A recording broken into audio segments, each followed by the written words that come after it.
James Angleton, the way you spin that story round.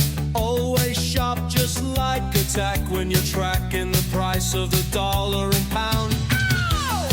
But drop the narrative, that thing that you inherited. Your history homos chariot just pulled up outside. Scott, William, Patrick on the scene, they're breaking up the subroutine.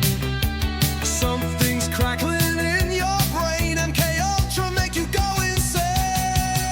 Hey, don't you know we're only on the case for a good time, baby? Took a rose pill, now I'm reading these books for a long time, baby.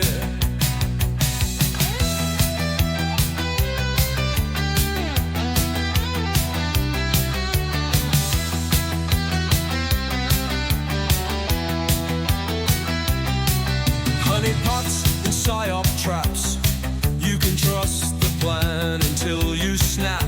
Slop conspiracy everywhere. History homos clear the air.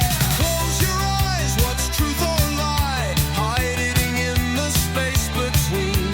Reality's a tangled scene. Tune in, you'll know what I mean.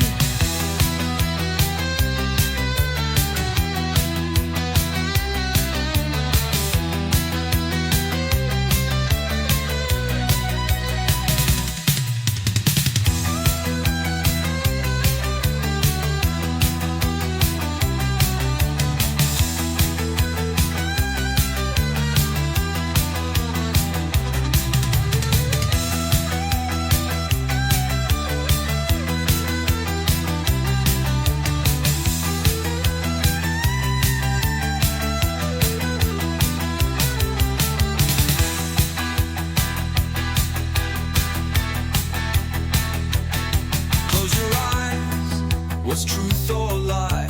Hiding in the space between. Reality's a tangled scene. Tune in, you'll know what I mean.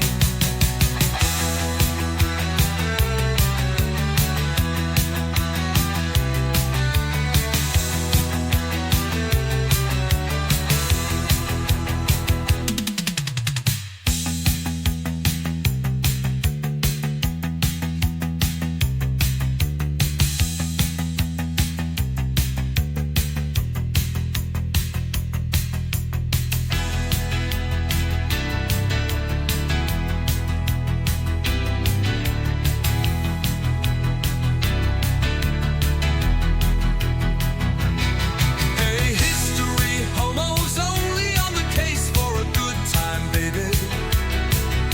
Took a roach pill, now I'm reading these books for a long time, baby.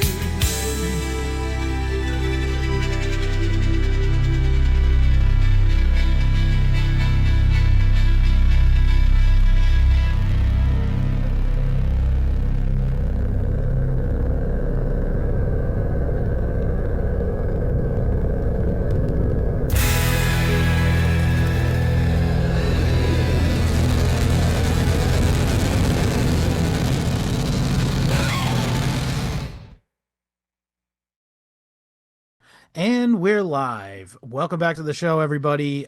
Joining Patrick and I this week is Dylan from the Going Postal Podcast. He reached out to me to ask if we could collaborate, and I took a look at his stuff. He definitely covers the same kind of stuff that we do, but we just met a moment ago before we started recording. But Dylan, welcome to the show. Welcome to the History Homos Podcast. Thank you guys for having me so much. I really appreciate the opportunity. I've been a big fan. You guys definitely cover the same stuff we do, and I wanted to get into some dicier topics than you guys probably were okay with. But I'm very happy with the topic we ended up choosing. Right. Well, I was just going to say, you definitely segued nicely there, because I was going to say that I did sort of foist this topic on you. Yeah, but I'm I thought okay it with was. it, though. It Yeah. really covers the same stuff that we're into for sure. That's exactly what I was going to say. I would say it's nicely adjacent to what you're familiar with at any rate. And this book really did surprise me. Like, going into it, I didn't know that it would change my opinions of the cartels as much as it ended up doing. Like, it really is a world shifting book, in my opinion. Yeah. And it's also, I do like the other thing is definitely. So I think the title says it all, really, is kind of what is it goes, it's really in your face, right, with the title. But the title of He the book is he Drug knew what he Cartels was Do Not Exist. he knew what he was doing with it. I'm sorry to step on your line there. No, I no, thought I no, had a no. moment, but he knew what he was doing with this like gobsmacker of a thesis statement. It's Yes. very it pulls you in for sure. This other work that he cites very generously Yep. in this that c- does reach similar conclusions, but and he's very forthright with his influences and who he has to thank, and he has other recommendations that I'm not going to try and pronounce. I know enough Spanish for a guy who doesn't want to know it. But yeah, what a book. You were What a saying before, I want to address this right at the outset, is that you were just about to bring up how did you like you started to say how did you like his little literary asides there, which I kind of agree with you, by the way, is that he found a way to use this sort of he sort of snuck in, he sort of trafficked in, if you will, some of his hey own now. like literary like opinions into the book, in addition to like making his case as far as the history political thesis, as it were. So yeah, what did you guys think about his like aside and going and giving a list of his favorite novels Hold on. essentially? Should we do this now or should we save it? Should we Oh, no, let's no, let do it now. Let's get it in front of it. do it now? Yeah. Dylan. Dylan, you've already stated, that this book was quite the unexpected revelation. There's a lot of stuff in here that, if people aren't already familiar with it or haven't come to these conclusions in their own head, you'll enjoy this one. But this guy is an academic. Yeah. He approaches There's I definitely a lot of fat in the book. He definitely could have trimmed the fat and got rid of a lot of stuff It's in it. 190 pages. This is a He could svelte book. he could have really just stuck to what was important, and he kind of just really focused on sharing his own opinion. But even with the title, "Drug Cartels Don't Exist," I mean, he's even admitted that like he's trying to prove a point with the cartels, like, and their power not being as great as portrayed in media. Right. But he's even admitted that drug cartels do exist legally.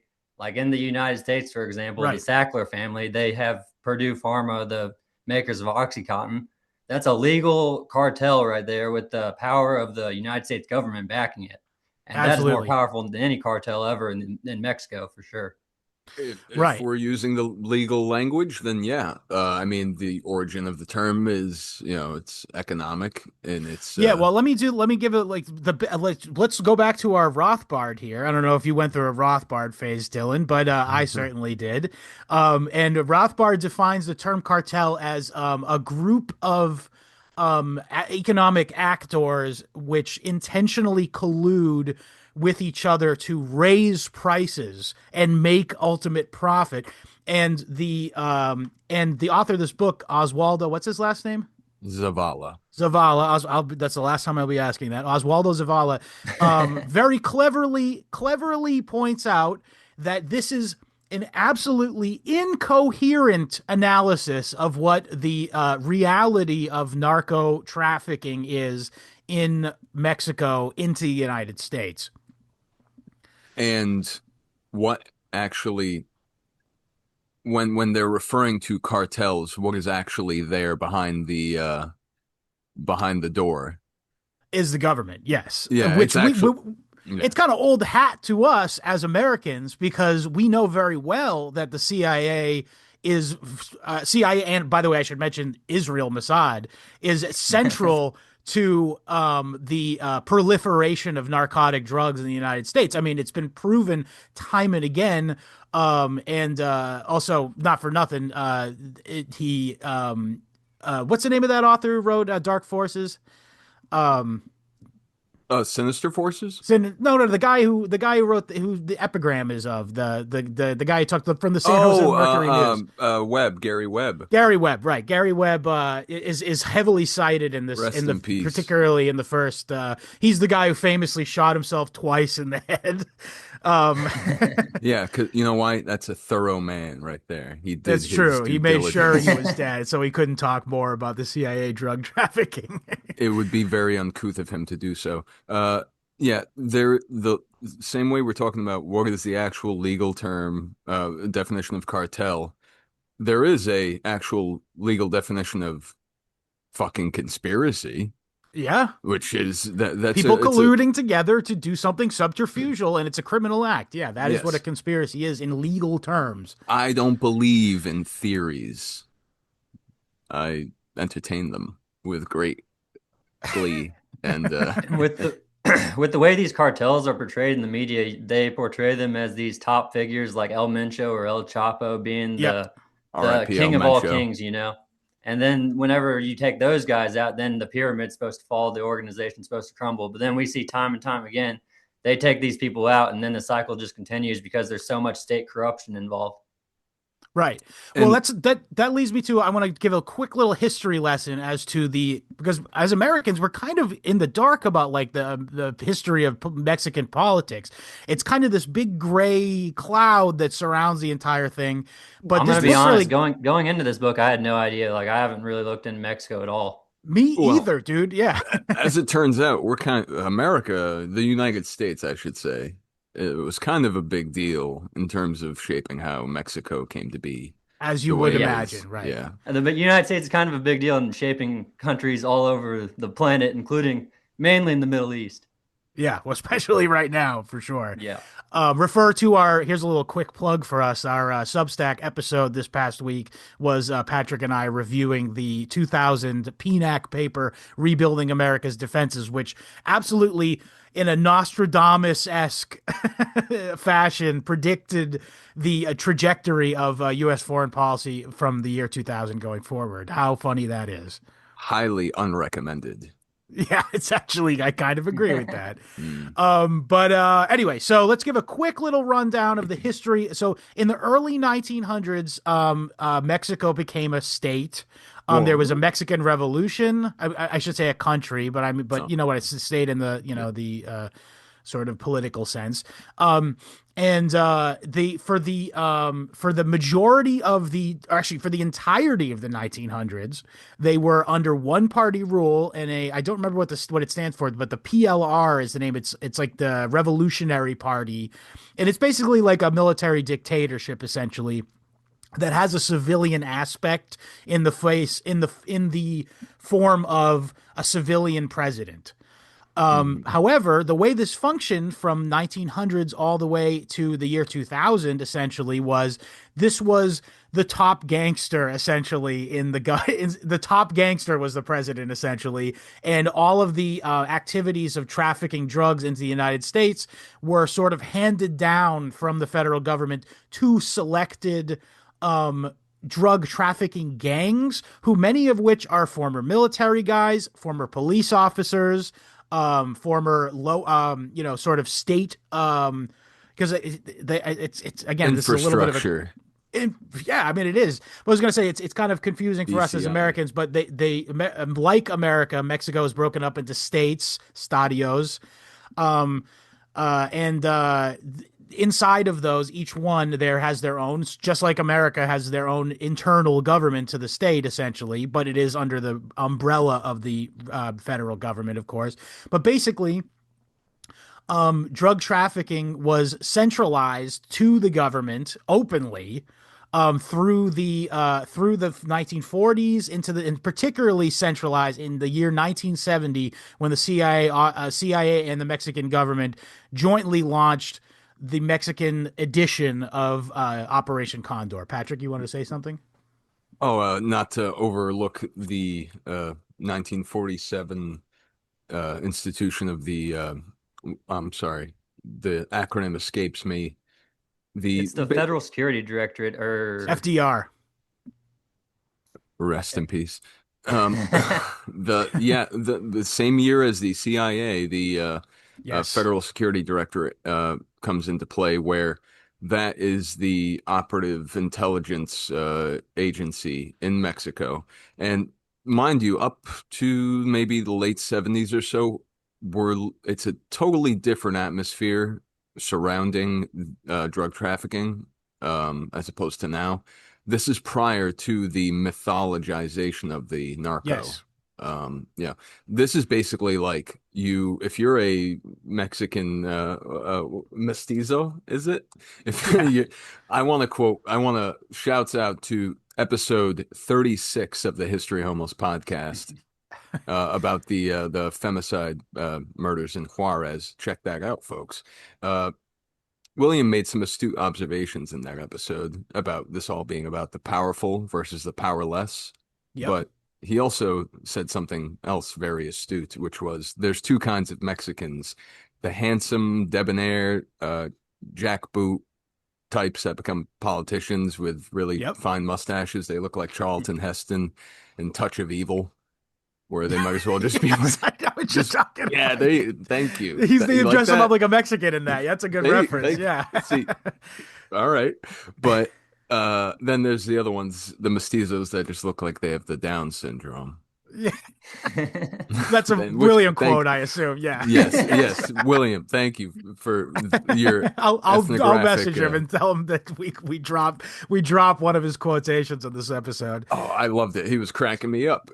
He said but to your point, they're the indigenes essentially of the Mexican you're farming fucked peninsula. up looking corn, right? Yeah. But it just so happens when you drive into, Juarez or Chihuahua. Chihuahua is the state that Juarez is in, I believe. I'm sorry, yeah. You'll bring in a load of something else. Could be, some of that Indo weed. Could be a little something, but either way, it was treated as just a kind of hush hush extra on the side, right? Plus commodity. Between 1947 and 1970, I believe it's not unfair to sort of characterize Mexico as being sort of like Blood Meridian, I'm guessing. Well, I mean, maybe that's like it is now. Actually, now Blood Meridian is like Mexico. Blood Meridian is a Mexican story. Yeah. Whenever Dylan, that Federal Security Directorate was created in 1947, it was supposed to be just combating like communism and focusing on like political threats, and then it just basically turns into over time a slow trickle of half of them end up working with the traffickers and allowing certain smuggling routes to operate, or just taking straight up bribes, like just corrupt politicians taking bribes. Yeah, to that extent, I believe that particularly during that 1947, there was like a very open, non-opaque, you paid the government to be protection essentially for you to conduct your drug trafficking operations essentially, and the government was like, thanks, cool, we're not hiding this at all. Essentially, what's the problem? Yeah. And which it's funny now because if you're like if you're the weed kid watching like documentaries about like the illegalization of marijuana in America. This is the era. Watching the Joe Rogan talking about William what's his name? William Randolph Hearst again. Yeah. So this is the era in which they are pointing to this very porous migration of drugs across the border. Right. And they're using it to characterize certain groups of people as a little exaggerated when they smoke the stuff. Oh, sure, yeah. But back then, whenever the government was allowing it to happen and the state authorities were allowing it to happen, it almost worked better and more seamlessly, like causing less violence because the trafficking routes were already established. Yeah, and there wasn't just certain routes being taken over by other rival cartels, and it actually decreased violence, the corruption going on. Then whenever did you hear about that DE agent getting kidnapped and killed by the cartel in the 80s? Right. Yes. Yeah. That's really where it all went up, tits up, kind of. Yeah. Kiki Camarena. Camarena, right? That's right. Good documentary on Amazon, I believe. I forget the name of it. About that whole thing.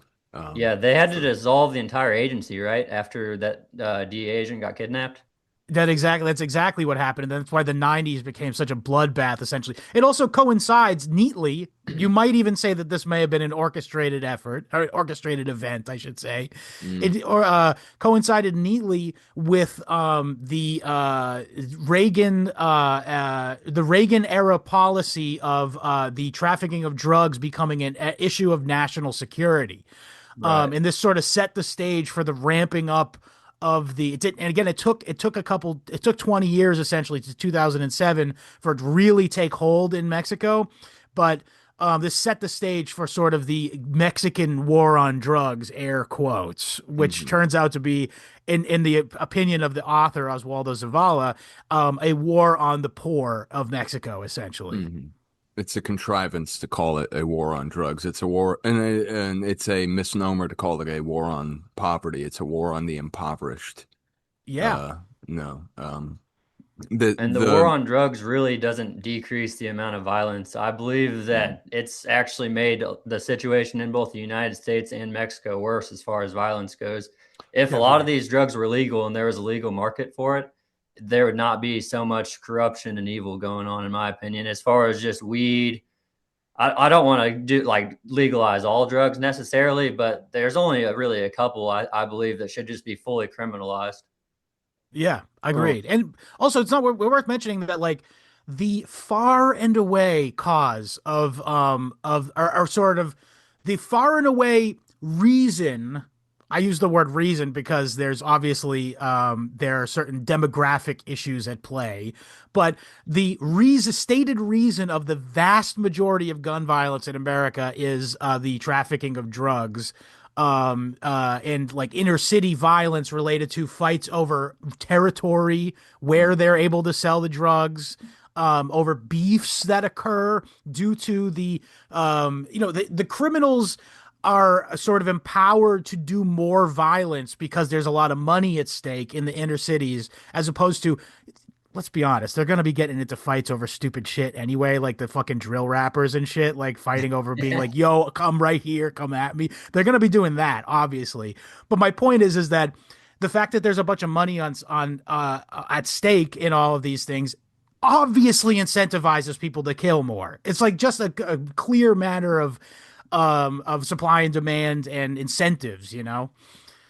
and speaking to the reason why people are turning to these means of earning a living and, these settings, America doesn't make it easy on the dumb and the disinherited, Yeah. So, um, and there's a lot fed to them, a lot fed to us all that encourages it the same way south of the border, the same thing, though. But at the end of the day, the you made this point on the femicide episode, Scott, and Hmm. Zavala made the point in this book several times. This demand is there because the supply is there because the demand here in America Yes. is serious. Yeah. Yeah, which again is also sort of a societal issue. What causes Americans to desire to feel fucked up so much? The What is same it? the same thing that makes them go rat-a-tat-tat. Yeah. It's all a spiritual problem. And Yeah, I would say it's economic and yeah, political problem. People feel but disenfranchised. People feel economically, even the so-called middle class, who are the largest consumers of illicit drugs, I should mention, the middle class, not the lower class, I would think. Um, there's a even in the so-called middle classes, there is a political certainly disenfranchisement, but also economic disinheritance, and I mean, it's obviously it's central to our entire society. The fact that we run our entire system to enrich bankers at its like ultimate core, essentially, that is the heart of our entire economy, is enriching investment bankers. Yeah, So I'm that actually mm, very worried about that as far as where America goes in the next 10, 20 yes, years, because I just see so much wealth being funneled to the top 1%. It's actually depressing. it's actually insane, like how fast it's happened, and particularly Yeah. not to go back into COVID stuff, but like that was the largest transfer of wealth from from average people's hands, from the many to the few. And particularly because there was like, again, I don't want to get to COVID stuff here, but like they printed all this money in order to like help with the economic effects of having shut down in a limited capacity our economy for COVID. And what does that unnecessarily mean is that financial institutions are going to get that first and get the most motility and utility out of that printed money because they get the funds first. So it's just a really, really bad way we're headed in terms of like the average lived experience of the average person. And drugs having massive, particularly where you told me before, Dylan, I don't know where you're actually, you told me before, I forget, but I know you're on the East Coast. But no, I'm in the Midwest. Oh, geez. Okay. I made you get up early. I'm sorry Good about move. that. No, that's all right. But particularly in the Northeast here and where me and Patrick are from, the cost of the opioid crisis has been dire. I say this all the time in the show, but I cannot count on my two hands the number of people that I grew up with who are dead of overdoses of opioids. Like it's that many. The poverty really has a lot to do with that. Whenever the middle class gets completely destroyed and our quality of life, our purchasing power of our dollar is just eroded. It's down 99% over the past 50 years, whatever you want to call it. Our quality of life is being destroyed by the elites. And that causes a lot of people to turn to drugs. Yes. The U.S. is only 4% of the world's population, but we make up 12% of the drug users in the entire world. And also, this is from a 2011 study, just to show you back then, whenever weed was more, I guess, illegal air quotes, and cocaine was more frowned upon. 42% of Americans had tried marijuana, according to the survey, and 16% have tried cocaine. But in the same study, only 5.2% of Mexicans had ever tried any illegal drugs ever in their entire life. That rings true. It speaks to Zavala's work, because he states how these drugs were not common and easy to procure, ironically. Within Mexico. Yeah, no, it was all going over. Their drug of choice, by the way, is Coca-Cola. Oh, yeah. I'm dead serious. I see Coca-Cola, literally, I watched just in YouTube videos, like travel videos. Coca-Cola has infiltrated every country, no matter where you're at. For sure. But Mexico has a real problem with that's the leading cause of their death is diabetes related to soda drinking. I'm not even joking. That's crazy. Yeah, people think it's Colombian neckties and beheadings. No, it's Coca-Cola. It's a Coca-Cola. And they're getting the good shit too. They're getting the the sugar-full shit. Ungoislop version. Yeah, I know high fructose corn syrup and that shit. That's pure. Yeah, uncut. But yeah, so so let's do a little more of the history here. So Operation Condor, what is Operation Condor? We sort of alluded depends to on where it. you are. That's a good point, Patrick, because in Chile, Operation Condor means the overthrow of democratically elected government of Salvador Allende. By the way, I'm going to make the fucking case here that had very little to do with rightoids like to say that, he was a commie. He was going to institute communism on Chile, and they put in this strongman libertarian economics guy. No, I'll tell you what the real reason is. They nationalized the bank. They cut out the international bankers, and immediately who jumps to the international bankers' defense? The CIA. Immediately, and installed a brutal dictator who did MK Ultra style experimentation on his own people, in order to feed intel to his handlers in the CIA and Henry Kissinger. It's a living. Yeah. We'll do anything to stop communism. We'll kill as many people as we need to just make sure communism doesn't happen. That's for sure. Yeah. And certainly leaving communism alone won't end communism either, by the way. That's the reality of it, folks. Yeah. But that's what it was for Chile. There's a number of other countries that are very opaque. We don't know much about what happened in a lot of countries in South America. It's actually very spooky to wonder what happened down there. But what we do know is in Mexico, they centralized power under the federal government more so. And there was a wide scale operations to kill dissident political groups, particularly left-wing ones, focusing. But I would imagine that regardless of what the politics of any dissident group within Mexico from 1970 to 1990 was, they would just characterize them as far left anyway, so they could get rid of them. And that's just how it works. Within an anti-communist Cold War paradigm, all discourse, much like, so let me make a comparison here, much like within the air quote Mexican drug war paradigm we currently find ourselves in, any sort of dissident or undermining of the centralized power of the government would be viewed through the lens of what the paradigm is, i.e., whenever somebody challenges the power of the Mexican government today, they automatically are characterized as being agents of the narco regime, and they're quickly dispatched by the military. They're Hare Krishnas.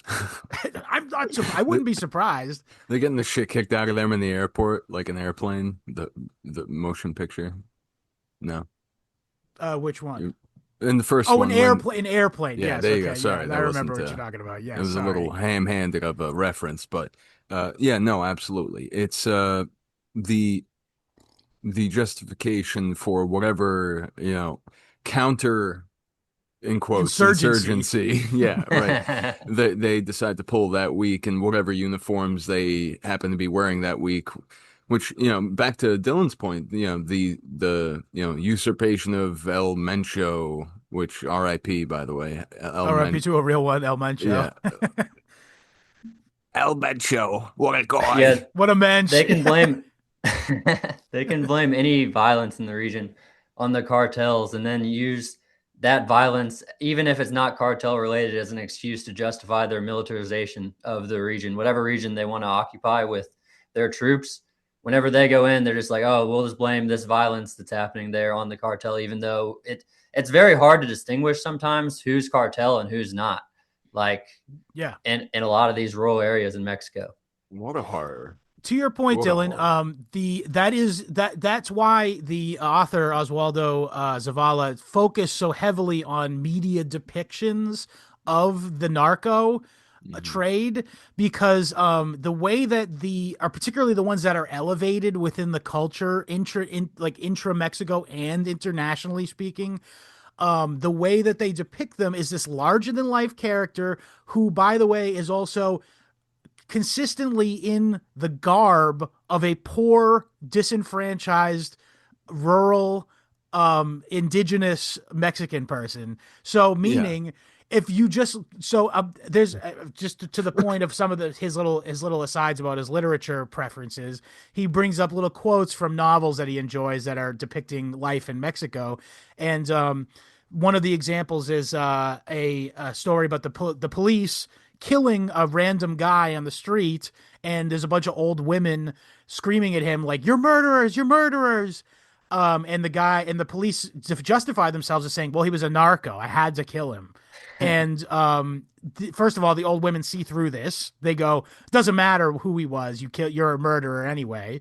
But that's, in the opinion of the author, he's saying that this is an archetypical exchange of what happens day to day within Mexico, is that the military and the militarized police have absolute impunity to kill any person that just wrongs them or pisses them off, and then can retroactively claim that they're a narco because of this sort of manufactured consent for retributive violence on this terrible blight on society that's only enhanced, whose violence and mayhem is only enhanced by the media coverage itself.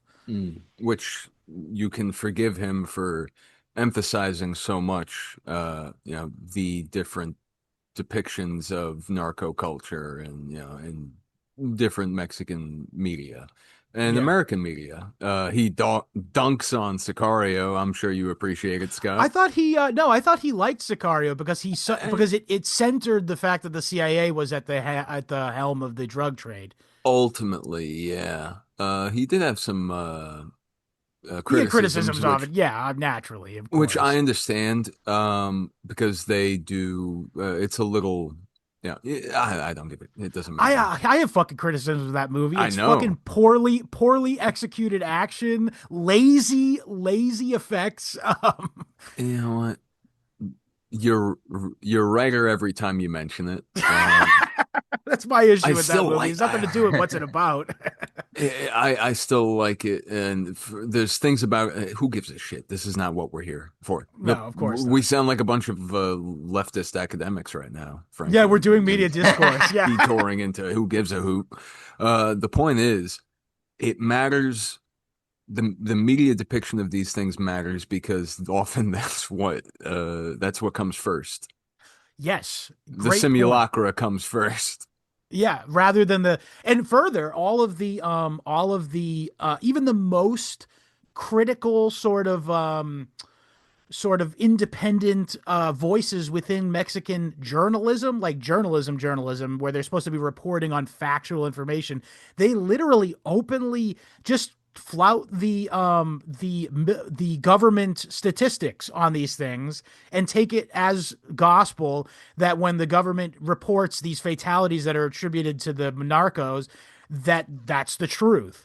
And there's almost no independent media voice within Mexico that is pointing out that, other than Oswaldo Zavala himself, I suppose, who's pointing out that the coincidence of the violence is often coinciding with massive military deployments in the area in question, essentially. That's very true. That the cartels kind of prove everyone's point right by having a bunch of violence after the militarization has already happened, after the military already came in and killed a bunch of their boys and fucked up the region. Then the cartel responds with violence, and they're just proving the point of all the Americans, and everyone believes that the cartel is violent. Not trying to justify the cartel for killing people, but you see how that can happen, how that a lot of violence could be response to how fucked up the military has been in Mexico. Right. So if you're a cartel and you're just been operating with the express consent of the government, because remember, they funnel their fucking money to the government officials through Swiss banks. This is a fact. This is not for dispute. Mm-hmm. So and Israel. all this. Oh, in Israel, of course, yeah. Well, they got to pay back for the guns and training, don't they? Yeah. But what's it called? So imagine you're a cartel guy and you've been operating for 10 years with absolute impunity because you have an agreement with the local and federal government with which you're in agreement with to do this stuff. Mind you, a cartel guy, we should say, it might very well be former law enforcement, military. Often is. Or just as often fairly... a Mexican redneck. Just an innocent, quote unquote. Well, innocent origins, I should say. Yeah. Yeah, someone who humble origins. Yeah, because there are regions of Mexico that the cartel it literally advertises on billboards. Literally. So El Mencho started out as an undocumented migrant and worked his way up to basically, as they portray him, one of the most powerful people in Mexico ever in the drug trade. Cool, man. I believe that. a real rags to riches story that with no help. Yeah. Yeah. Well, you know what? Maybe I can't. Yeah. Shit. They're getting me. Oh no. Well, oh no. Okay, but so imagine you're a guy like that and you've been operating at the behest of the government for 10 years, and then suddenly the government randomly, with no warning, deploys a massive military operation into your region and starts killing all your underlings, essentially. What do you do? Do you go, okay, I'm done? Like, I don't know, just leave? I don't know. You've actually been impoverished because if you remember when they finally caught El Chapo, Joaquin Guzman, El Chapo, he had no fucking money. He had no money. They couldn't find any of his money. Should have took his broke ass home. I guess so, yeah. But this is the thing. So they have this sort of garish outlook because they wear Versace shirts and have gold teeth and stuff. But that's all the wealth they have in the world, man. That's the problem.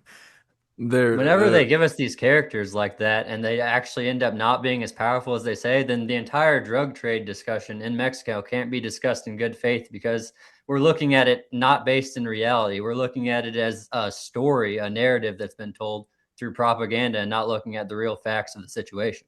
Yeah, as Patrick said, it's a simulacra what is being presented to us rather than an actual substantive. It's the map, not the territory, to borrow a phrase. Exactly. If I may, a quote from, this is later on in the book. Let's see here. So, beyond the materiality of drug trafficking, what we often call narco is the discursive invention of a state policy that responds to specific geopolitical interests. That's like the chef's kiss of if you could just, like, if you had to yell it to somebody in a passing car, like, that's the subtitle. Well, the Doppler effect makes that not possible, Patrick. I'm sorry, but yeah, the government in Mexico is more interested in justifying their militarization than actually stopping drug consumption by their citizens and stopping the drug trade. They're more interested in heightened security measures. They're more interested in extra policing, and they're not actually focusing on root cause.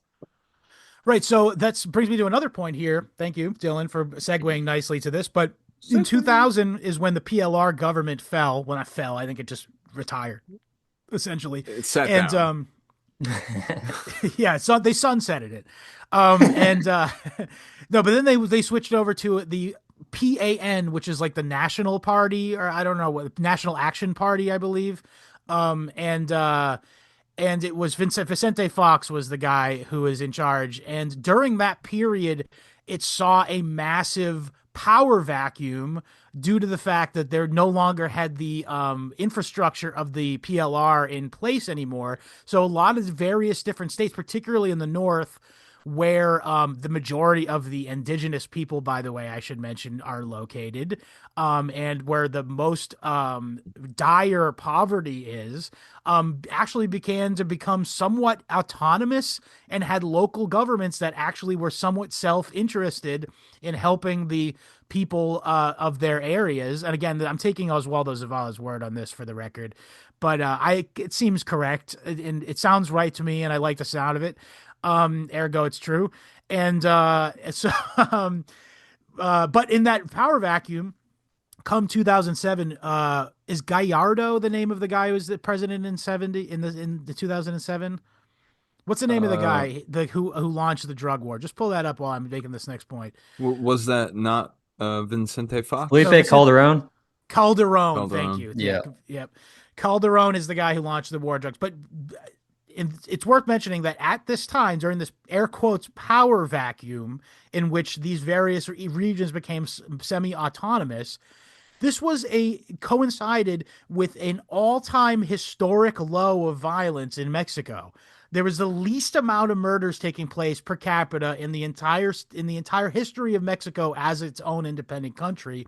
And yet, in 2007, Calderon declares a war on drugs and massively increases the budget and scope of the military and launches several major operations into, coincidentally, not the same areas that had become recently somewhat autonomous, and not only cracked down on drug trafficking, air quotes, just so happened that they were able to centralize the governments there again. Isn't that interesting? That there was massive deaths, amounts of people, and it just so happens that a lot of these local political leaders, who have now sort of had autonomy away from the federal government, they all died in the crossfire of these operations. Who'd have thunk it? And then guess who takes the place of those people? People who are loyal to the national PAN government. And again, so Zavala is not so subtly implying here that the entire war on drugs operation was a cover story for a massive political purge of people who are not with the team, so to speak, in the national government. And I can't see fault in this thesis. Like, in terms of what the real effect of what happens is, it's hard to argue against it. 121,000 people killed, 80,000 disappeared. Disappearances, air quotes. Yeah. I think those are the figures, Feel free to.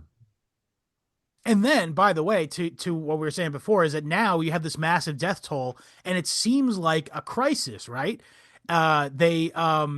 They essentially go, oh, well, look, all this violence. We clearly are justified in not doing these operations, right? It's a self-licking ice cream cone, or Boros, that tells that it just retroactively manufactures future consent for more military crackdowns, as it were. Mm-hmm.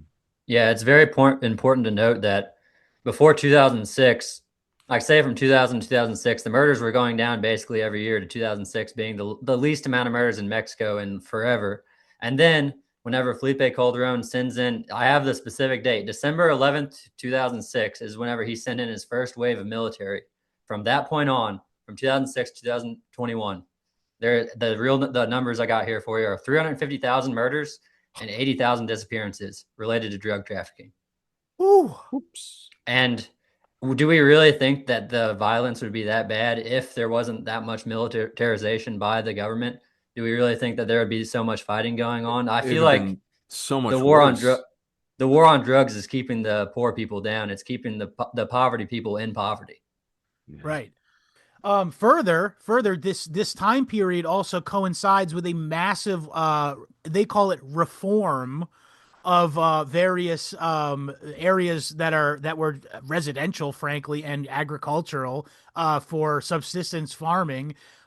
This was a time period in which the government of Mexico handed out rights to minerals, logging, hydrocarbons, and all kinds of different industries from multinational countries that are from countries like America, Canada, primarily those two, frankly, actually. But I mean, that's like, it's the bullies on the block kind of like coming in, swooping in.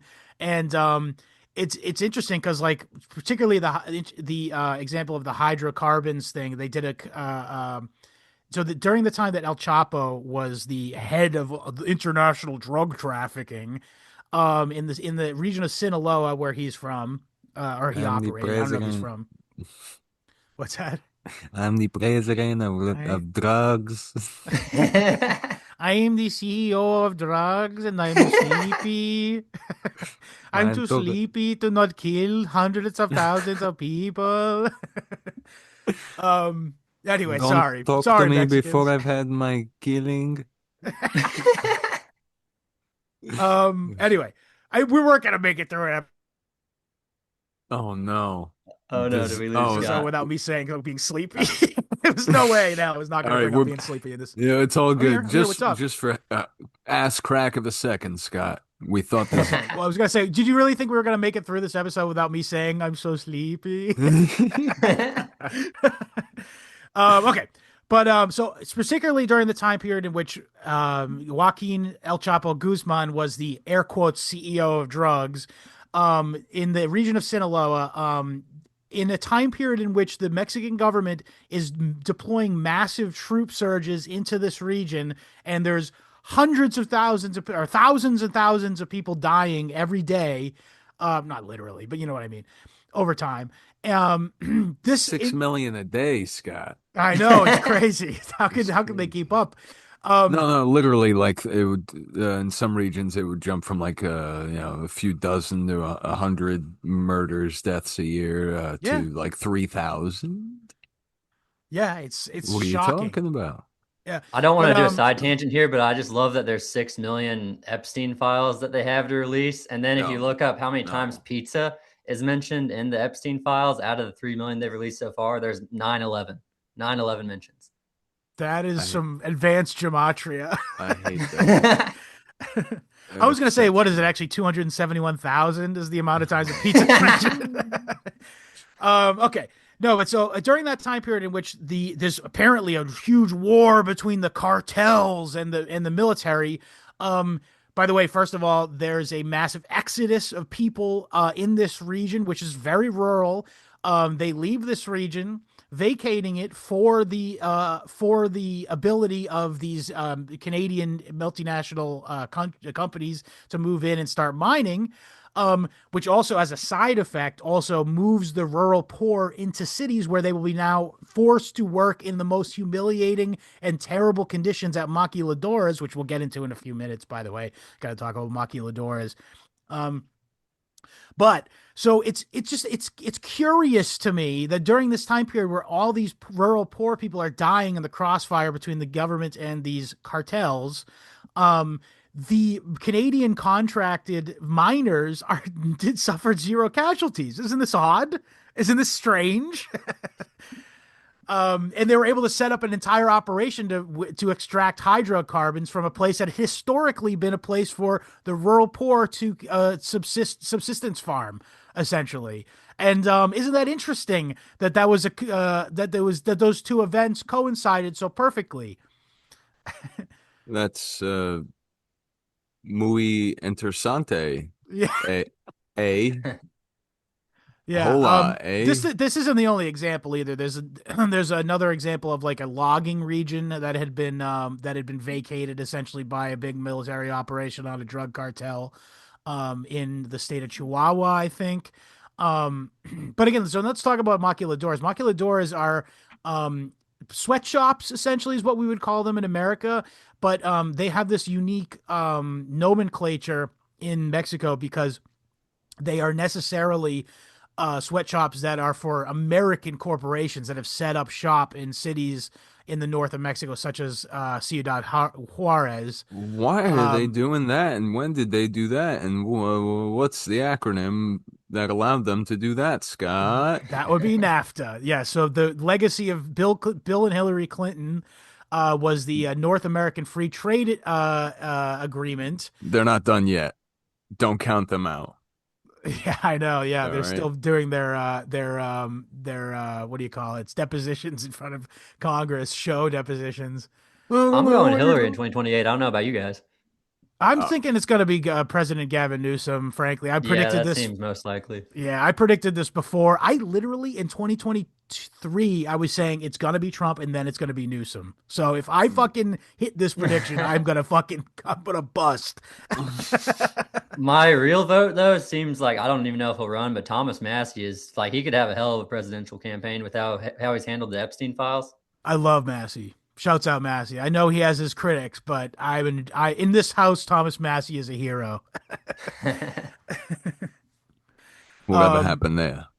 Yeah, whatever happened there, indeed. But what's it called? I wanted to talk about how this book was actually kind of a hard read for me because all my content I've been consuming is just memes or like 3-hour schizo docs, and I haven't actually sat down and read a book. The last one I read was Eye of the Chicken Hawk, but then before that, like I'm hardly reading nowadays.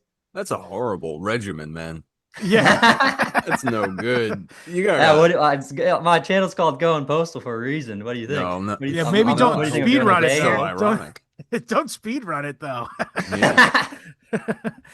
Yeah, well, I mean, we're not much better, truthfully, but we do. The avid listeners of the show will know. Right here. It's right here. It was within like three-quarters of an arm's Look what reach. I have standing right at It's hand's not reach, good. by the way, too. I got Franklin Scandal for those not watching the video version in my hand. Macbeth. But right under it, the Atlas of Middle Earth. So I do take time to enjoy some nice, wholesome escapism. Look at that. That's 3-color maps. This is of the Third Age, so I mean that's everybody knows that stuff. But it's got all the ages of Middle Earth inside of it. Do you guys fuck with Tartaria at all? Do you fuck with any of the old world stuff? I'm a skeptic, frankly, about it. Yeah, I can understand why. Also, I think the just not to get sidetracked here, but my frank opinion of the latching on to Tartary as being the name, it serves only to diminish the frankly impressive accomplishments of one Genghis Khan, who is one of my all-time faves. He's the Tartars, for the record. That's them. Yeah, I think that is a bad term for it, just labeling everything as Tartaria, but that is pretty much like what it's come down to, like as far as in the public eye. But there is some really good old world stuff as far as like buildings that shouldn't have been able to be completed in the timelines that they say, and like whether it's secret conspiracy or just like wrong information in history, it is interesting to look at because some of these buildings are just actually like just too insane to be built at the time that they say it is. The Seattle Underground is intriguing to me. And Yeah. like the those underground cities that they have in those West Coast cities, like that is, I it gives me pause, I'll say, but yeah, I Specifically, am. the World's Fairs narrative in Kansas or in St. Louis and as well as Chicago. If you look into those and look at the construction timelines of just they built so many buildings in such a short amount of time for these World's Fairs, it is really fishy. I will say I deeply looked into the Chicago's World's Fair, and my opinion, even though it's not professional, obviously, is that there's a lot of fakery going on those buildings, and the ones that remain are the only ones that are real. Like it was I all a think bunch of facades and stuff. As you recall, there was like all this stuff burned. Like, I mean, and like that as an odd, a lot of the stuff appears to be stone and masonry and stuff like that. But if it burned, it's clearly not. And I think Yeah. there's a lot of evidence that says that they did a lot of corner cutting when it came to making this stuff, and that's why they were able to get it all up in time. That's my opinion on it. And I've looked pretty deeply into it. But it's worth mentioning though is that it's a tradition that that World's Fair in Chicago is like it is the origin story of Disney World. Like Walt Disney attended it, and also I think it's a perfect ancestor to it because it is fakery at the end of the day. Like Disney World is its own simulacrum. It's a fake place essentially, and I bet if there's a fire at Disney World, it would burn down just as quick as the Chicago's World's Fair did. Yeah, But the World's Fairs could be looked at as like the Disney Worlds of the day of the time. They yeah, got everyone around the country to go to them. Everyone around the world. They got people not just coming from the United States, but coming from other countries yeah. as well. I'll say this: if I could jump in a time machine, the Chicago 19 or 1889 World 1890 World's Fair would definitely, or 18 what is it supposed to be 1492 1892 World's Fair would be one of my first stops. I would love to check that out, man. That sounds so fucking awesome. All the stuff they had collected. Yeah, But sorry to yeah, get you off on a little side tangent there. I did wanted to come here to talk about the cartel, but that stuff no. really does interest me. Yeah, no, I've listened. You should know as somebody who's listened to a few episodes of the show that we're not afraid of side tangents. I was going to say the opposite.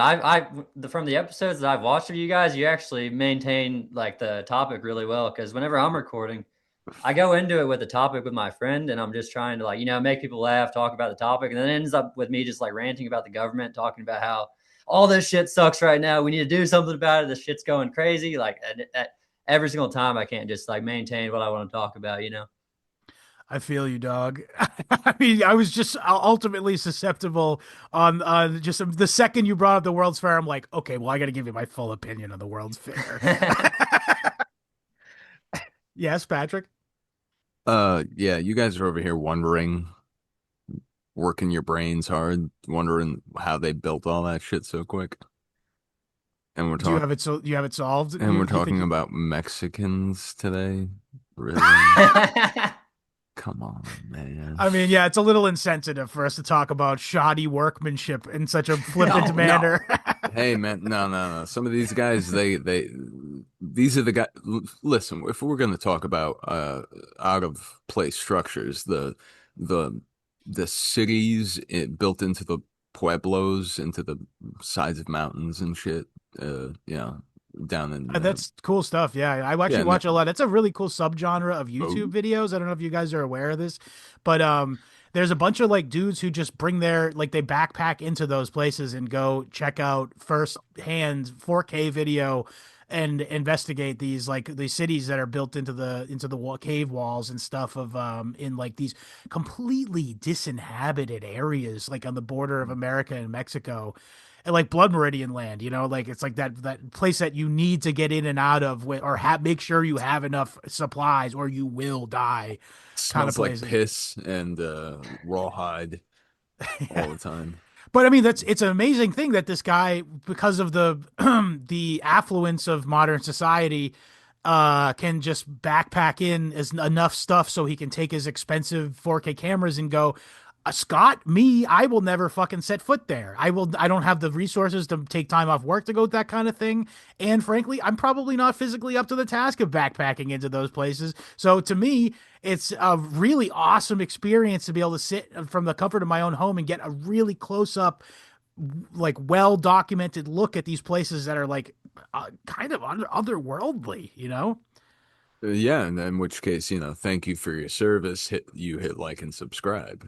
I do hit like. I tend to not subscribe to those type of channels because I don't want to flood my feed. You will flood your feed. That is a whole. I mean, shit. Bless his heart. May he never wander into some kind of no country type of situation. Yeah. Right.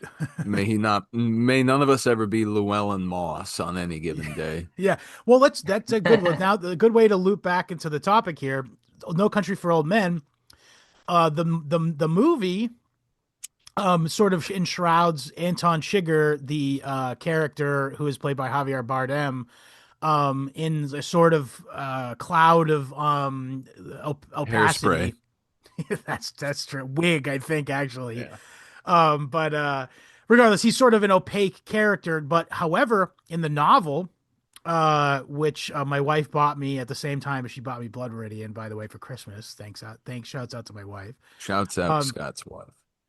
But I read the novel, and you get a lot more about, particularly, it's actually kind of interesting that the choices that the Coen brothers made, because the what you get for every other character in the novel is what you get in the movie. However, Anton Chigurh has a lot more to him in the novel than he does in the movie. And it's really clear when you read the subtext of the way he's discussed in the novel. He's an Operation Condor guy. He's like definitely an American deep state plant in facilitating in overseeing apparent drug explosion of forces. You know what I mean? That's why he has hair like a Guatemalan. Holy shit, that makes sense. Dude, well, in the book, he's blonde. He's white in the book. Yeah, I really feel like they didn't explore that angle at all in the movie. They really skipped over that. Well, it's kind of it would be too. It would be well. I'd say I think it's a stylistic choice of the Coen brothers. Yes, I like the Coen brothers. Yeah, it's a very judicious choice. To not include that because it's too much. It would bog the story down and something that isn't quite. I think it was very stylish the way they made him a complete enigma in the film. Yeah, right. Versus they really made him look fucking insane in that movie. I love that movie. It's such a sick movie.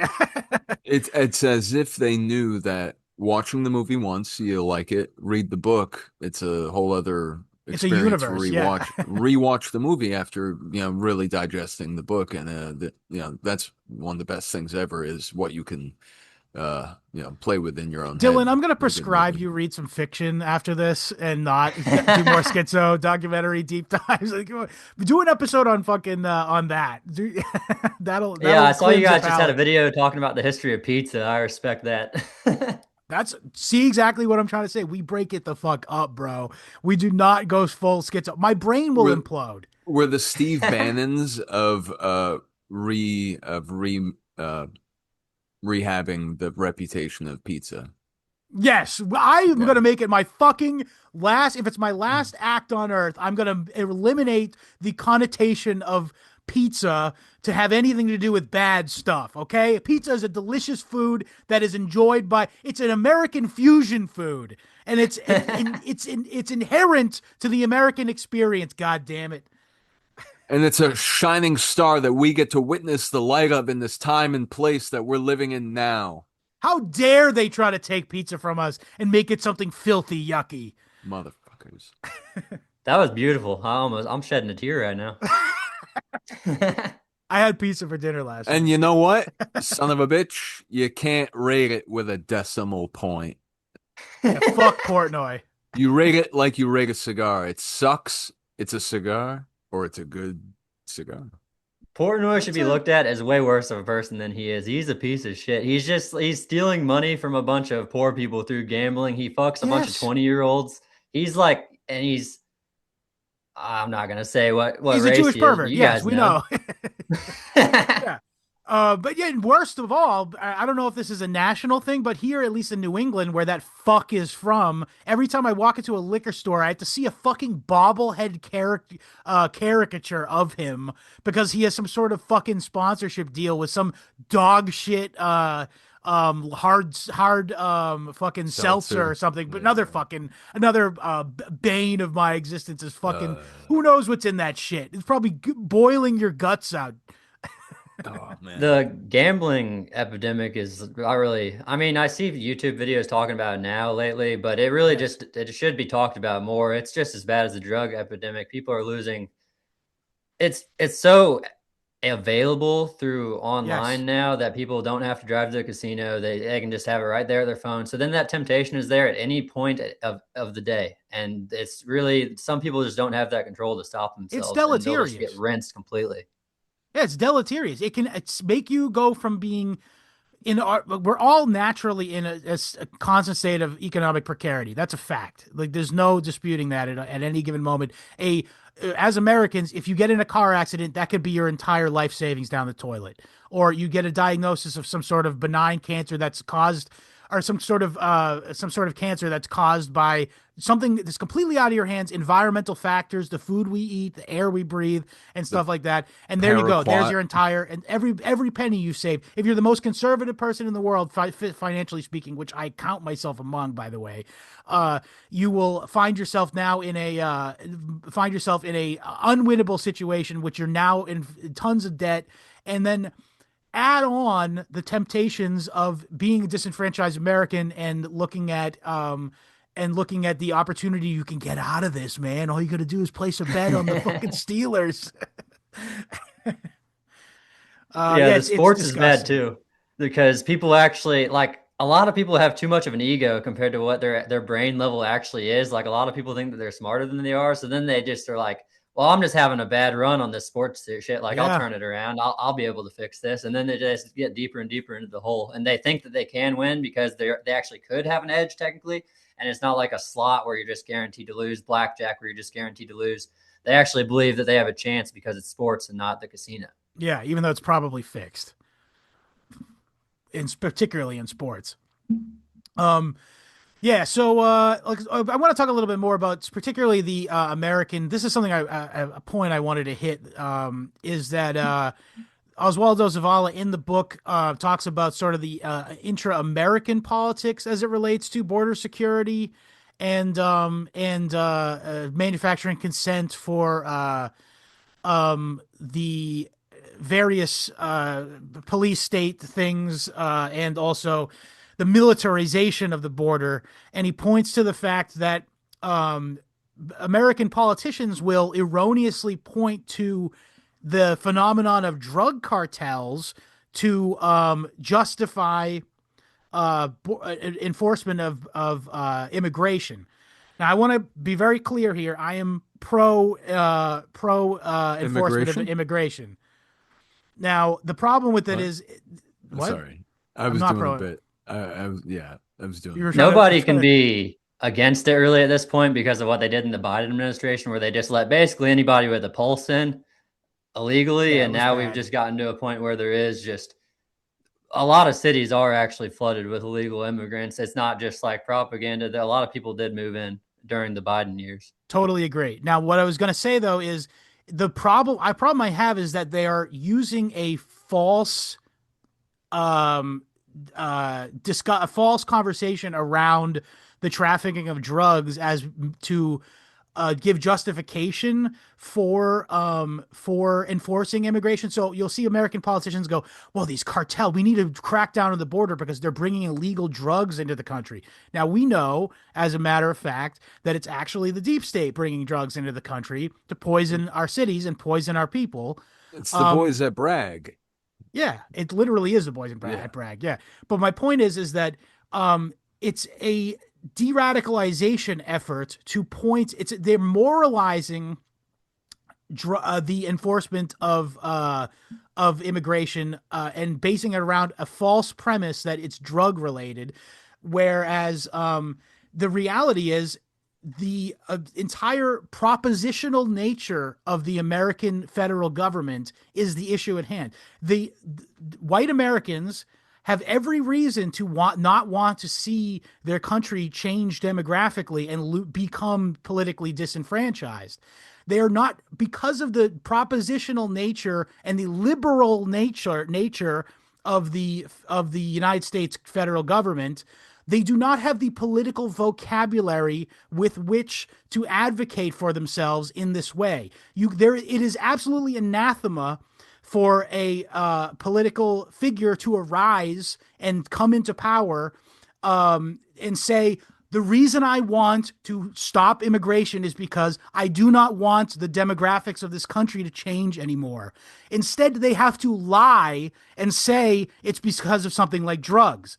And that is absolutely, it's evil, and it's destroying our country, and it's destroying our race. So that is absolutely, the fact that we're given the political vocabulary of drug trafficking, it's an easily disprovable fucking thing. So any libtard can come to us and say, or I should say, correctly criticize the federal government for blaming the drug problem on Mexican immigration. And you're now forced to defend that stance, or I'm not, I don't. I will loudly and proudly say that the reason I'm against immigration is because of demographics. But the fact of the matter is that that idea is anathema in today's political discourse. And that is another way with which the deep state and the parasitical actors who are controlling this country are able to further disenfranchise us, is denying us the agency with which we could make that decision for ourselves as a people, as a nation, as it were. And I'm not speaking in the political sense. It's hard to blame the people who look at the cartels as these evil figures because of how much propaganda through the media that they've consumed, and how well, like, the psyops that we have nowadays work very, very well against the masses. Like, look at what we're putting up with. Look at all the shit that we're putting up with nowadays, even with like the Epstein files being brought out, and every single politician that we've put into office, a lot of them end up being pedophiles and no one really does anything about it. And they might even just get off scot-free and never get arrested. I think they will. And it's crazy to me that you see these massive backlashes in like places like Hungary. Like, guy who was a foreign minister of Hungary is stepping down because he accepted money and counseling from Steve Bannon. In England, they're having a complete government rearranger, and various appointees are stepping down from their positions because of their direct cooperation with Epstein. And meanwhile, in America, crickets. And like I was saying earlier with, so like the El Mencho gets raided, the 73 people end up dying in that raid. He's the most powerful man in the cartel. He's one of the most important people. We kill him. That's supposed to end the drug trade. Then we see the retaliatory violence from the cartel just proves the point in everyone's minds, how like they look at this cartel as bad. So then whenever their leader gets killed, all that violence that pops off afterwards, then that just reaffirms their viewpoint even more, because they've seen Narcos on Netflix and they know how these people are. They've seen what they look like. There's these gaudy fucking Mexicans who are they're all part of this big group that splits the profits together. Yeah. And they eat people. Yeah. That turns out it's crazy how the cannibalism narrative gets brought out time and time again. Even in 2026, they're still pulling it out, and it works every single time. It makes you be like, oh, these guys are fucked. Can't believe that. I will sort of agree. I usually don't agree with most like leftist identitarian takes, but I do think that Oswaldo, this was in an interview that you had sent me, Dylan, by the way, he had done on some like Native American left-wing YouTube stream. That was a pretty good conversation though. I'll shout out to, they give those guys a shout out. They were definitely some lefties for sure. Yeah, for fucking shit, sure. Yeah. So I'll shout them out though, because they had a very productive and I think not offensive. It was the Red Nation, I believe, was the YouTube Red channel. Nation is the name of the YouTuber. Yeah. So shouts out to Red Nation. If Ryan Dawson had went a different direction, I guess is what that guy would be. Shout out Chunk Yogurt. Shouts out Chunk Yogurt as well, also. But no, I was gonna say though is so on that live stream interview on Red Nation, Zavala he brought up the allegations of El Mencho being a cannibal, and I think, correctly points out that this is sort of almost Jungian archetype in the back of America's unconscious mind. Essentially, is that they're savages. They're brown savages from Mexico, eat people. It's sort of like a historical collective memory of like Aztec violence or whatever. And it's easy for the uninitiated or uninformed American to go, yeah, that sounds right. I like the sound of it. It's probably true, because it taps into something that is subconsciously embedded in our perception of what Mexicans are, particularly the dark brown, as William calls them, the Down syndrome kind. That's a very good point. It taps into something primal in our brains whenever we hear that. And it wasn't just that El Mencho was this crazy cannibal. He was making new recruits supposedly eat humans, and he was like forcing them to join his supposed cartel. He made new recruits eat humans. I doubt it. I believe it. Yeah, I mean, I'll say this is that there is evidence. I mean, it's brought up in Eye of the Chicken Hawk. We were talking about Chicken Hawk earlier. But there is evidence that there is an occult aspect to a lot of these organizations. Any sort of what do you call it? A clandestine operation. Fortune period. 500. Oh, what's that? Fortune 500. I thought that's what you were. I bet there's a bit there too. Now that you mention it, yeah. But I will say this is that any sort of clandestine operation on either side of the border, there is a tendency for occult stuff to be invoked, because of the nature of sort of the, I guess there's an adaptability of occult practice that is related to secrecy and sort of omerta kind of stuff. You know what I mean? Like the secrecy that goes along with being a part of an occult group is identical to the secrecy that goes along with being a part of either a criminal organization or B, an intelligence operation, which both of those things are very closely correlated, I might add. Ding ding, yeah. It also helps when it's, a drug trafficking organization, and, the two things that will guarantee religious mania are true belief, Yep. which, you can get from truly scaring somebody, in the right place, the right time, under the right circumstances. People, especially going back to, our point before about why are people turning to drugs all over, to salve their pains. It's like, people need something. They at least they think they know they do. They often don't know what it is. But the guys who aren't absolutely hooked up on, whatever they're peddling, getting high in their own supply, there are true believers in, this, I don't know, so this, the Santa Muerte shit is overblown by some characters. Ed Calderon, I'm a little dubious of, but he's been on Rogan talking on and on. I don't know if he seems like a mouthpiece of this entire security regime, essentially. I can see that. That being the way it's supposed to turn out. It doesn't mean that this stuff doesn't exist, though. Which leads me to the the one very, very obvious instance of that cannibalism thing being wrapping very tightly with drug trafficking. There is a reason there is a term, narco-santanista. It's the what was his name? Alfonso the Matamoros cult, or Matamoros cartel, or whatever people call it. You're familiar, Scott Dillon, right? No. You've told me about it before, but I don't know a lot about it. I only know everything I know about it. I know from you. These are the kind of white shirt, gold chain, pointy boot guys from the 80s, 90s era that kind of do fit the archetype that the program to kill archetype. We should revisit this. I literally have there's 3 books. Check out, for the folks at home, if you're interested, checking out Carl Raschke is the author. Paint It Black or Painted Black does a good summary of that case. We'll do a follow-up on that. Sounds good. Yeah, no, they grabbed an American kid. They put him in a pot. They boiled it. It's no good. Interesting.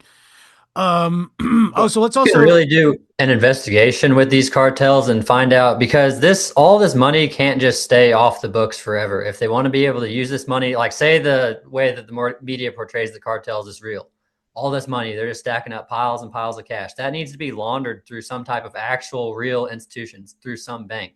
This money can be traced, and this money can be traced by finding out which banks are working with these cartels. So like we've seen in the JP Morgan had to pay $230 million to Epstein's victims because JP Morgan was helping that trafficking network work. Yeah. Yeah, that's a really not. And by the way, also it's worth mentioning that the JP Morgan officials who were in charge of this were like all in the Epstein files, by the way. It's worth mentioning is that it was like a bunch of women. I watched a video on YouTube that was going through some of the Epstein files, and he was talking about it's like these people that are like, some of them were in his will, like literally the JP Morgan officials who were in charge of like the whatever island archipelago that is, operations were like some of his will beneficiaries, if you can fucking believe that. JP Morgan is the most influential bank as far as suppressing the price of gold and silver and the price fixing mechanism there. The amount of paper silver that they have on the markets is about 200 times the amount of actual physical silver that they have in the vaults. That's surprising. And that's being traded around through like just everybody has it all in their accounts. If nobody redeems all their silver at once, then it just stays in these banks forever. And you can like, this is just like stuff you can look up. You can actually look up that there is over 200 times the amount of paper silver contracts for every single piece of paper that they have in their vaults.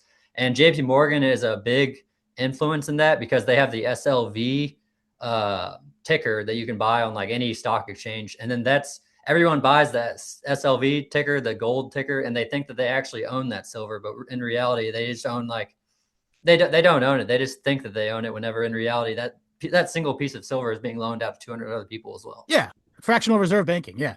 Yeah. Also, we're mentioning that to neatly fold into that, but the panic of 1890 under the Grover Cleveland administration, that specifically was very related to silver. It was a shortfall of silver findings in Nevada that caused this, but it's also actually has a lot to do with machinations of the City of London banks and particularly the Rothschilds. But let's not get too deep into it. But the fact is that the U.S. federal government was in a shortfall of what they'd have to dissolve. But JP Morgan literally himself, the guy, not just the company, bought the entire federal government in gold and gave it back to the federal government essentially. And who knows what that meant behind the scenes. That's all I'm going to say. What do you mean behind the scenes? What did he get in exchange? I mean, or what did his handlers or his who he answers to get in exchange? That's the question. What are you talking about, dude? I know. Well, take your pills, fucking schizo. Yeah. Oh. I can't remember what exactly was talked about in that article you sent me that it discussed Israel's involvement in this, but I believe that they're helping with like spy networks there as well as laundering the money out of the country. I'll say this is particularly the Los Zetas. We talked about this last week on the Fort Bragg episode. Of course, Los Zetas plays a central role in Mossad plays central role. I was about to get to that, but I was going to say during the time period in which they were doing that logging thing in the area in which Los Zetas controlled. They were the ones they were the boogeyman in that area, as far as what justified all that ethnic cleansing that took place in order for those logging operations to take place. But Los Zetas were trained at Fort Bragg by the U.S. Special Forces and the IDF. And they were armed by a combination of the United States Special Forces and the IDF. So it's a fact that we know. Best. Well, it stands to reason that we should raise our eyebrows and wonder where these cartels are getting their munitions from. I would imagine it's a complex web of both U.S. intelligence and Mossad arming and training these groups in order for them to facilitate their operations during the time in which they're at odds with the federal government, and causing as much mayhem, I assume, as possible. I mean, it's you can just look at the Contras were the ones responsible for bringing cocaine into the lower South Central Los Angeles area, and they were very openly armed and trained by the CIA. That is not like a controversial statement to make. So it stands to reason that the same would happen in Mexico. And also, I just want to, for those who are not super familiar with the show, the CIA and the Mossad are the same entity. There's no distinguishing between them, really. I would say that the probably Mossad's a little more cloistered within itself, and there's less information coming out of it than it is going in. Yeah, don't look that up. You're not going to find anything to corroborate it exactly directly. But yes, correct, Scott. Yes, I think I'm fairly safe saying that, making that statement. And then the former leader of Mexico's Central Intelligence Agency, not CIA, but whatever the fuck they called it, the Federal Criminal Investigations Agency, he was accused of torture, evidence tampering, corruption, and then helping cover up the disappearance of 43 students. His name was Thomas Zeron de Lucio. This came from that article that you sent me. Yep. And then guess where he flees in 2019 whenever they're trying to prosecute him for these crimes? He flees to Israel. Of course. Oh. Yeah, no, I kind of didn't let you guys guess there. No. No, I mean, it was an obvious answer, frankly, but where do criminals flee? Usually Israel. That's the answer, by the way. But no, shouts out to Jose Al Nino for that. He has a Substack article, which I shared with both Dylan and Patrick on this, and he did great work. He always does great work as it relates to geopolitics, as it relates to Israel. So shouts out to him. What else? Is there anything else we need? I want to kind of skip over all of Oswaldo Zavala's literary opinions, but I will say is that he does a really good job, because here's the problem. Here's the inherent problem of as Patrick just noted, that if you Google is CIA and Mossad the same thing, it'll say no. Although there's actually a very funny screenshot that's been going around online this week. It's someone asked, is Israel secretly controlled by the Jews? And ChatGPT responded, no, that's an anti-Semitic conspiracy theory. Yeah, it's not a secret. You know. But that's my point is that in the dearth of actual evidence, because as I mentioned earlier in the show, the objective journalists of Mexico all simply report on the government issued statistics as far as who these murders are attributed to. You kind of have to utilize rumor, artistic expression, and lore, sort of lived experience almost, as it's portrayed in a literary expression, in order to get a real picture of what is going on in these places. So he finds examples of just novels that are not specifically about narco life. Worth mentioning is that he talks about all the garbage novels that become celebrated by various Mexican literary organizations, which simply reify the memes and myths of the all-powerful narco cartel leader who can change the world with the snap of his fingers.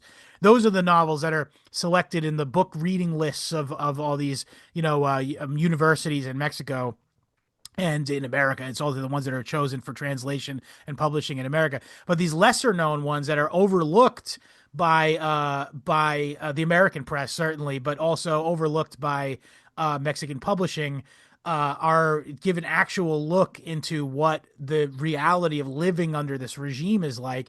And most of them very clearly will sort of make the case and express through its story and plot and characters that the people who are the culprits of all the violence in the Mexican drug trafficking environ are the government and state and federal, a combination of state and federal officials in corruption and also in sort of retributive violence and police action is the ones who are responsible for the staggering amounts of violence.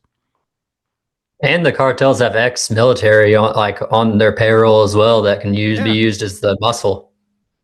Yeah, the Zetas, as I mentioned before, they were specifically a paratrooping, like an elite special forces paratroop division that 2 or 3 years after being created by the Mexican government went rogue and became a cartel. That's the origin story of them. So yeah, it's the line between government and cartel, air quotes, is extremely loose and fuzzy. The cartel is kind of like a symbolic enemy, and it's created through political discourse, culture, and media, and it's not really based on reality of what we think of the cartel. Yeah. Couldn't agree more. Is there anything else we want to get to? I think we did a pretty good job covering the subject. I will say, read this book. It's as Patrick said, I don't know if he said that on air or not, but it's 190 pages. It's pretty slim volume, and chapter 3 is a little bit unnecessary, if you ask me. Yeah, it's worth your time, I think. And shouts out to Oswaldo Zavala for his work. I always say this, but I don't expect a response. If he'd like to come on the show to discuss it more, he's always welcome, naturally. I doubt, based on some of the jokes I made in this episode, probably he will not be interested in doing so. But that's okay, man. We still appreciate your work regardless.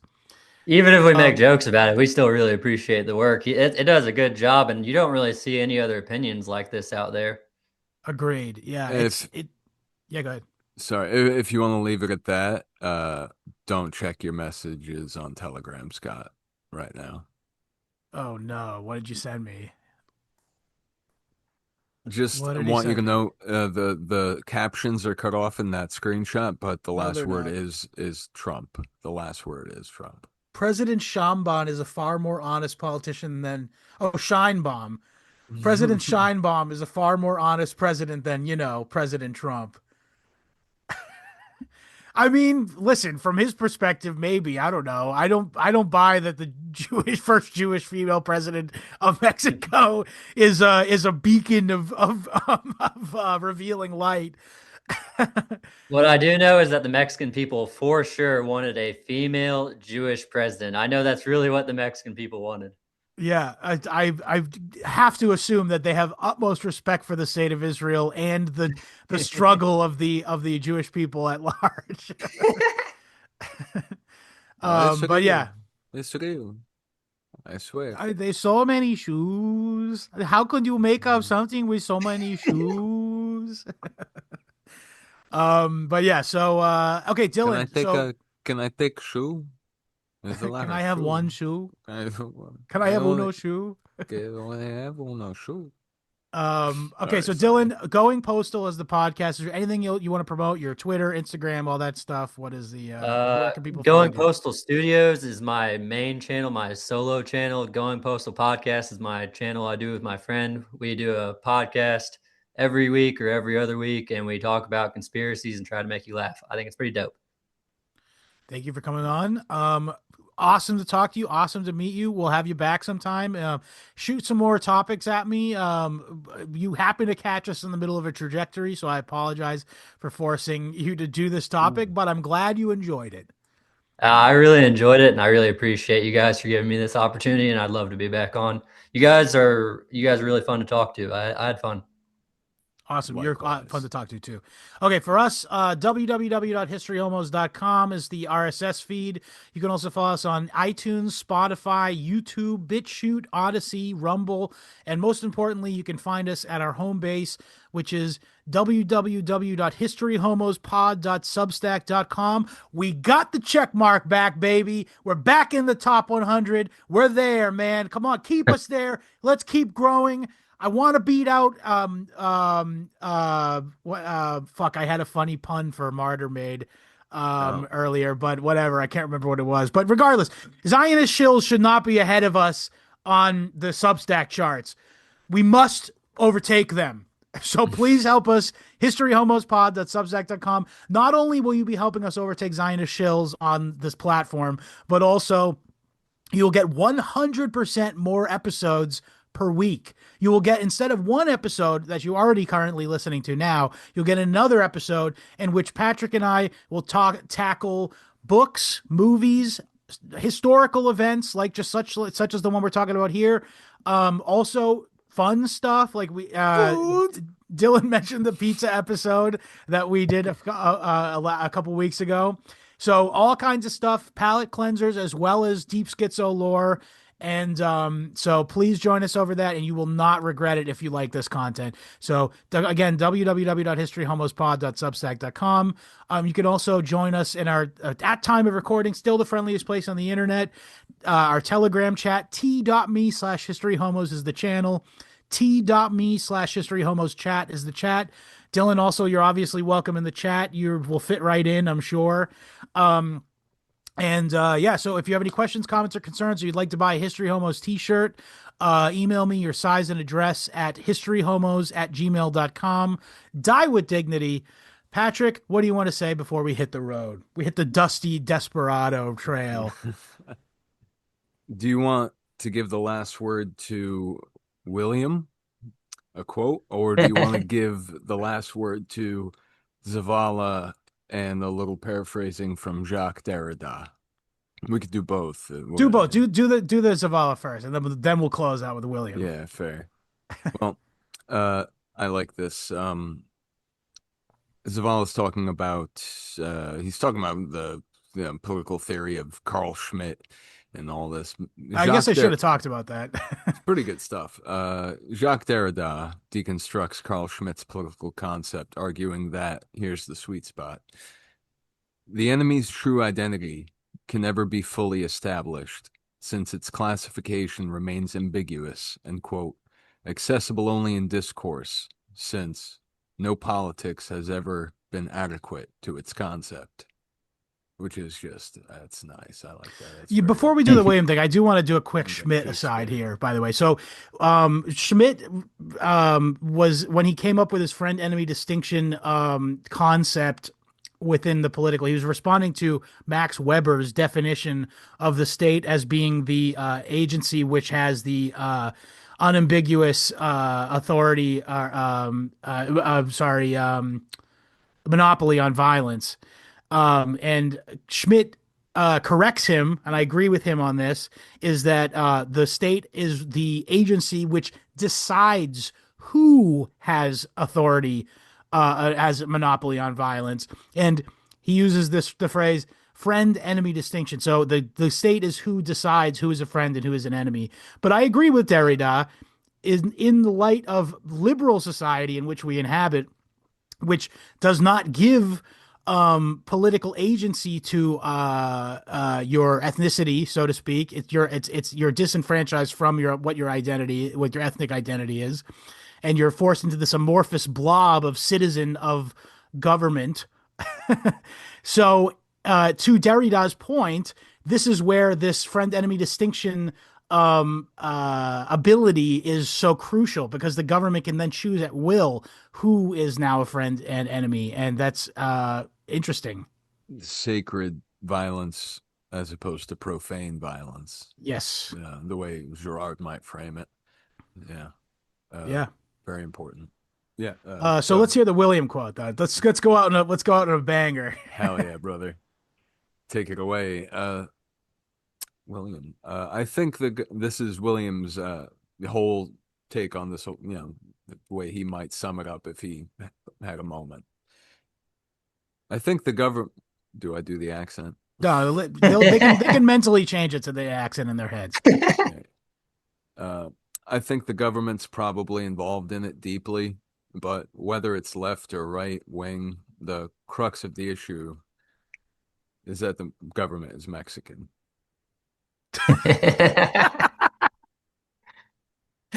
Well said, William. Thank you again for your wisdom through the ages. 5 years later, still making me laugh and still making good points. Later, homos.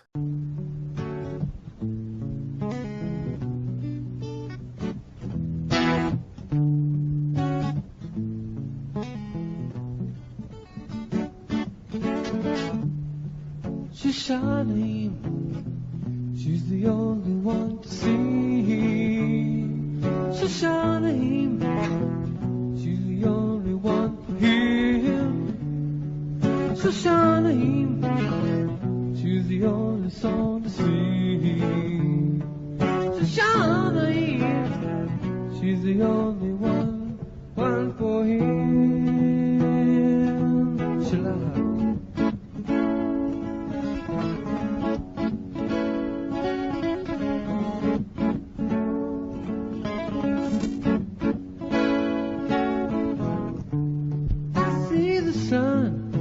rising in the morning, I see the king sitting on the throne. He's sitting there, sitting all lonely, wondering why it has to rain alone.